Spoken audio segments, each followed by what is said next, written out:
c'est décidé. Maud ne fera pas de nouvelle rentrée. Elle s'est donné 1 an pour changer de métier et elle a accepté de tout documenter. Ses envies, ses doutes, ses décisions, ses peurs. Ce n'est pas du courage qui sépare les profs des ex-profs, ou du moins pas seulement. C'est de l'acceptation, des concessions, des nuits sans sommeil, des questionnements à n'en plus finir et des dizaines de petits pas. Vous écoutez la série Immersion Reconversion d'Avant j'étais prof, un podcast créé par une prof reconvertie pour les profs en reconversion.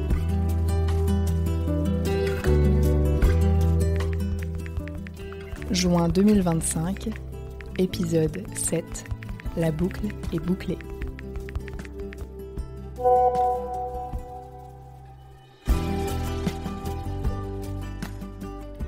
Hello, voici le petit vocal du mois de juin. Ça y est, c'est la dernière ligne droite et là je vois l'importance au final de ne pas se précipiter, à vouloir tout faire en même temps. Vraiment, là, j'ai passé un tunnel et je vois avec beaucoup plus de recul. Effectivement, il faut y aller étape par étape parce qu'en fait, sinon tu exploses. Donc je me dis chaque chose en son temps. J'ai dû mettre Madrid de côté pour l'instant, ça me donnait un peu trop d'angoisse. Et puis des nœuds au cerveau. Et en fait, il y avait beaucoup trop d'échéances du mois de mai et juin sur le travail et des événements perso. Du coup, je me suis dit, bon, en fait, là, je vais le mettre de côté, j'y pense pas. Et j'y reviendrai après. Parce qu'il y a eu toute la fin d'année avec les élèves et je voulais pas laisser ça de côté. Il y avait l'orientation, les conseils de classe. Donc, je voulais vraiment m'investir jusqu'au bout. La super bonne nouvelle, c'est que j'ai eu un rendez-vous à l'ambassade d'Espagne à Paris. Et j'ai réussi à avoir mon NIE, donc c'est un numéro pour pouvoir travailler en Espagne.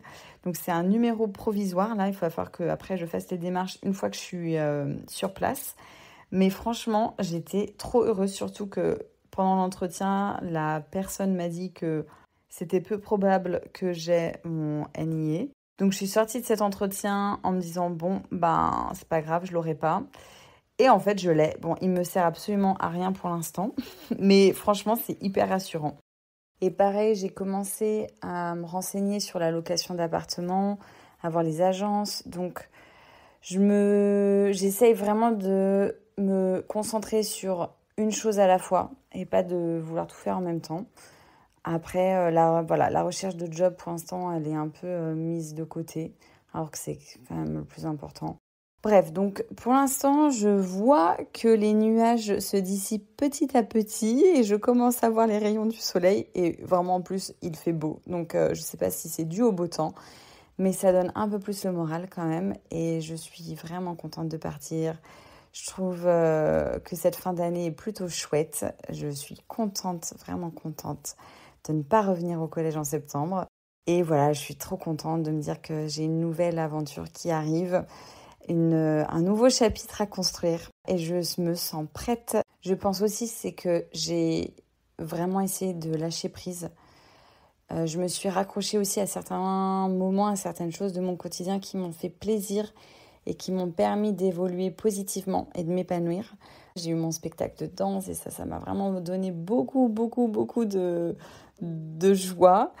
Il y a eu aussi le fait que j'ai été maîtresse de cérémonie pour un mariage, donc il y a eu toute la préparation à faire qui m'a pris du temps. Mais vraiment, il y a eu que de la gratitude. Donc ce mois de mai, ça m'a permis de mettre des priorités sur chaque chose. Voilà, je pouvais pas tout faire en même temps, c'était pas possible, sinon j'allais vraiment péter un câble. Et donc chaque chose en son temps, le mariage, la danse, le travail. Et voilà, à Madrid, je me suis dit, ça viendra après, une fois que tout ça se sera passé, je pourrai vraiment prendre tout mon temps, me consacrer toute mon énergie à Madrid. Et alors, j'ai passé certains week-ends du mois de mai, mais juste incroyable. Il y a eu plein de ponts, donc c'était vraiment bien pour relâcher. Et c'était très improbable, comme quoi, il faut provoquer sa chance parfois. Et j'aurais jamais imaginé ça. En avril, quand je voyais dans l'état dans lequel j'étais en avril, je me suis pas dit qu'au mois de mai, j'allais vivre ça.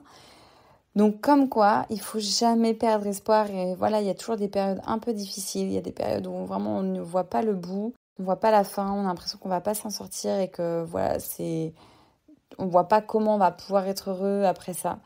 Et franchement, le mois de mai, à un moment, je me suis dit, j'étais pas au top de ma forme. Je sortais du mois d'avril, pas au top de ma forme. Et à un moment, je me suis écoutée et mon intuition m'a dit j'ai envie de faire un week-end avec des copines. Et donc, j'ai contacté des copines en disant est-ce que ça vous dit qu'on prenne un petit chalet au bord d'une rivière, qu'on passe un week-end ensemble, qu'on fasse des activités. Chacune propose une activité, ça me ferait vraiment plaisir. Et en fait, elles n'étaient pas dispo. Donc, je me suis dit c'est pas grave, au moins j'aurais proposé. Mais une m'a répondu qu'en fait, elle allait faire ça, elle allait faire ce type de week-end avec des collègues dans une maison de campagne de sa grand-mère. Donc, chacun allait proposer une activité, théâtre, cuisine, chant, danse. Et je m'étais dit, c'est l'occasion de proposer un atelier danse et aussi de vraiment me ressourcer parce que j'ai pas ressenti ça pendant le mois d'avril et donc vraiment c'était le meilleur moment pour le faire. Donc je suis partie en ce week-end avec donc ma pote et ses collègues et franchement tous les éléments étaient réunis pour que cette parenthèse soit juste magique. Il a fait beau, les collègues de ma copine étaient hyper accueillants. On avait tous des personnalités différentes et chacun trouvait sa place. Donc vraiment, je m'y suis sentie bien. J'étais juste là pour me ressourcer, passer un bon moment et ça s'est fait hyper facilement. Bon, par contre, j'ai pas réussi à proposer mon atelier de danse. Voilà, je me suis dit ça, voilà. C'est encore les petites étapes à franchir que je ne suis pas encore capable de faire. Mais ça va peut-être venir un jour. Donc ce week-end m'a énormément ressourcée et du coup... Le week-end d'après, j'allais à Madrid et là, pareil, tout s'est activé. J'ai fait un cours d'espagnol. Le lendemain, j'allais prendre un café avec des Français et la prof d'espagnol pour discuter sur des thèmes en espagnol. Et j'ai rencontré des gens vraiment très sympas. Donc, je ne sais pas, tout d'un coup, en fait, c'est débloqué, c'est incroyable. Et j'ai relâché la pression sur mon emménagement en septembre. Je m'étais mis beaucoup de pression sur le déménagement, sur ce que j'allais emmener, ce que j'allais laisser. Donc voilà, ça se débloque petit à petit et franchement, c'est chouette.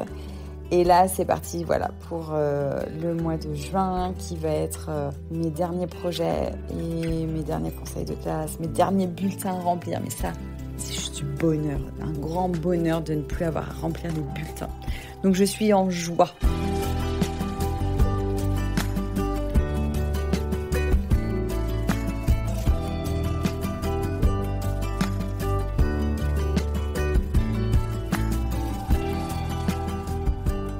Et ben voilà, nous sommes le 30 juin et je peux dire officieusement que c'est la fin de l'éducation nationale. Et franchement, je suis trop heureuse. Et donc, je suis bientôt sans emploi aussi. Ça va être une autre affaire. Mais pour l'instant, je profite juste de ces moments où, après un mois de juin hyper intense, je peux dire maintenant que ça y est, c'est la fin.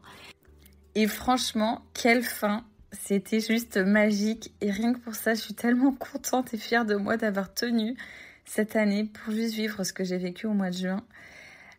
Parce que là, les dernières semaines, ces derniers moments, j'ai vraiment profité de chaque instant. C'était intense, mais j'ai profité avec les élèves, j'ai profité avec mes amis. J'ai eu plein d'opportunités de profiter, d'aller à des concerts, de voir des gens autour de moi. En plus, il a fait un temps magnifique. Et puis, j'ai eu la plus belle des reconnaissances. Vraiment, j'ai eu le plus beau cadeau. Plein d'élèves m'ont écrit des messages.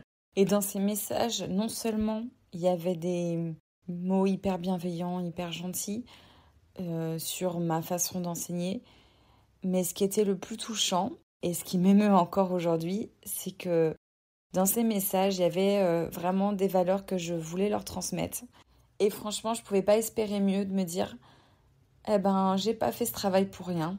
J'ai bossé pendant 12 ans et que peut-être ce que j'aurais transmis, qui n'est pas forcément de l'anglais, mais de la confiance en soi ou de pouvoir croire en ses rêves ou en ses qualités, tout ça, en fait, que j'y ai vraiment cru et que j'ai vraiment essayé de transmettre toute l'année aux élèves, ils vont en garder quelques traces. Et franchement, ça, c'est le plus beau des cadeaux qu'on puisse me faire. Et c'est marrant d'ailleurs parce que j'ai l'habitude d'écrire des mots individualisés aux élèves à la fin de l'année, surtout au 3e, avant l'entrée au lycée, où j'essaye de voir le potentiel qu'ils ont pour leur futur et pour... en tant qu'adulte, et de garder en eux, en fait, cette certaine qualité qu'on oublie après quand on en grandit et que vraiment, de se dire voilà, tu as ça en toi, garde-le bien parce que peut-être tu l'oublieras plus tard, mais voilà. Et c'est marrant parce que certains de mes premiers élèves, donc il y a 10-12 ans, il y a 10 ans, j'ai retrouvé leur mot que j'avais écrit à la fin de 3e où je mettais peut-être qu'un jour je te reverrai en directeur de film, enfin avec ton nom inscrit. Et là actuellement ils sont en train de réaliser des courts-métrages, et ils sont en train de réaliser vraiment des vidéos qui sont vues par le public.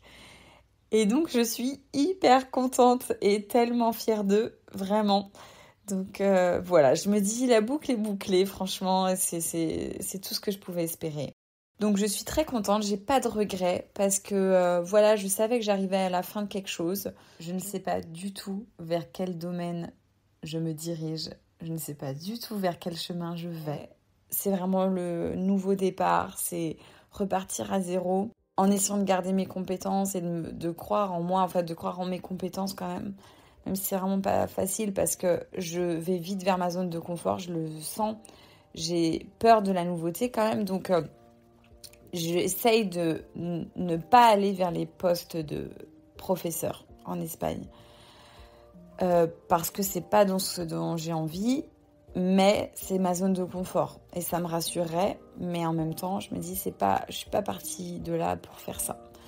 Donc voilà, je suis un peu tiraillée encore, mais je postule quand même en me disant si j'ai un entretien d'embauche, ça me fera toujours ça aussi. C'est que du bonus et du plus. Bon, pour l'instant, j'ai rien du tout, donc bon. Donc voilà, là, ça va être juillet-août assez intense aussi, parce qu'il va y avoir l'appart à mettre en location, il va y avoir les démarches administratives pour l'Espagne, et puis chercher un taf. Donc voilà les petites news du mois de juin.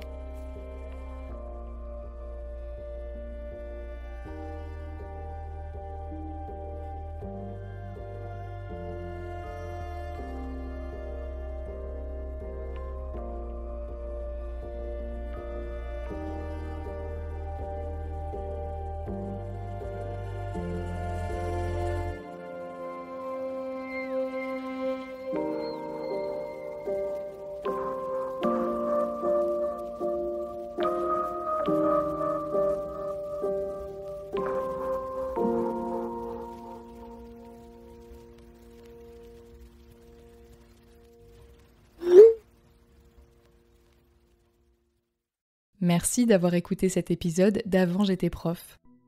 N'oubliez pas de vous abonner au podcast pour ne pas rater le prochain. Et si vous avez besoin d'aide dans votre propre reconversion, je vous donne rendez-vous sur mon site internet avantj'étaisprof.com. À bientôt!